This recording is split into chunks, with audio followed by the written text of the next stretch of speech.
सोनपुर नाम की एक जंगल थी। उस जंगल में सुंदरी हिरण अपने बेटे बंटू के साथ रहती थी। बंटू हिरण को किसी भी चीज से कोई मतलब नहीं था।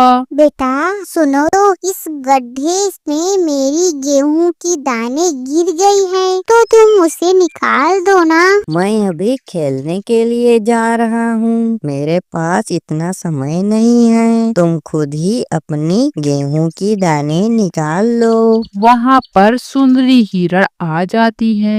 बंटू बेटा, ऐसा किसी को नहीं बोलते हैं। तुम अगर थोड़ी सी ही मदद कर दोगे तो क्या हो जाएगा? मुझे किसी का मदद नहीं करना है, मैं चला अपनी साथियों के पास खेलने के लिए। बंटू वहाँ से चला जाता है। फिर सुंदरी हिरण अपनी हाथ डालकर गेहूं के दाने को निकालती है। इधर बंटू अपने साथियों के साथ खेलते रहता है। पता नहीं मेरा बेटा कब समझदार होगा, दिन भर खेल कूद में ही लगा रहता है। यह सोचकर सुंदरी जंगल की ओर जाती रहती है। सुंदरी, तुम एकदम उदास मन से कहाँ जा रही हो? टूनी, मैं जंगल की ओर अपने मन को शांत करने के लिए जा रही हूँ। तुम्हें कुछ हुई है क्या सुंदरी? मेरा बेटा बंटू दिन भर खेल कूद में ही ध्यान देता है, उसमें समझ कब आएगी, यही चिंता मुझे खाई जा रही है। अभी बंटू की उम्र खेल कूद की है, वहाँ समय के अनुसार समझदार हो जाएगा।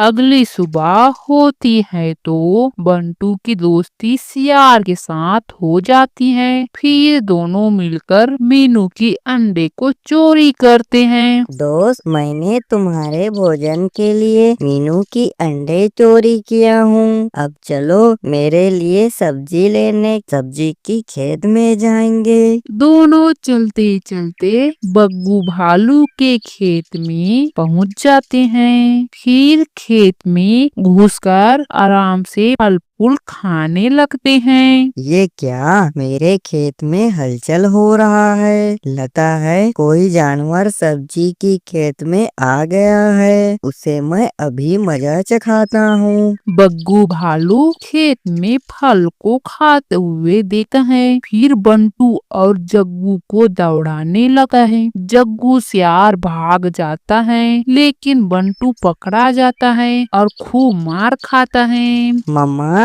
मम्मा, बहुत जोरों का दर्द हो रहा है, उस भालू ने मुझे बहुत मारा है। बेटा, इसलिए मैं तुम्हें बार बार समझाती थी कि तू शैतानी छोड़कर कुछ अच्छा काम कर, लेकिन तू है कि शैतानी ही करने में व्यस्त रहता है। बंटू हिरण कुछ दिन तक आराम ही करता रहता है। फिर कुछ समय बाद ठीक हो जाता है और शैतानी करना शुरू कर देता है। पता नहीं अब मेरे बेटे का क्या होगा, वहाँ सुधर ही नहीं रहा है। सुंदरी हिरण को उपाय सूझती है और अपने मामा बाघ के पास जाती है और सारी बातें बताती है। अगले दिन बंटू जंगल में घूमते रहता है तो बाघ आता है और बंटू को पकड़कर अपने जगह में पिंजरे में बंद कर देता है। आप कौन हैं और मुझे इस तरह पिंजरे में क्यों बंद करके रखे हो? बाघ कुछ भी नहीं बोलता है। देखते ही देखते 2 से 3 दिन गुजर जाता है। तुम्हारे शैतानियों से हमारे इस जंगल में गलत प्रभाव पड़ रहा है। अगर तुम शैतानियाँ छोड़ोगे तो मैं तुम्हें तुम्हारे घर जाने दूंगा।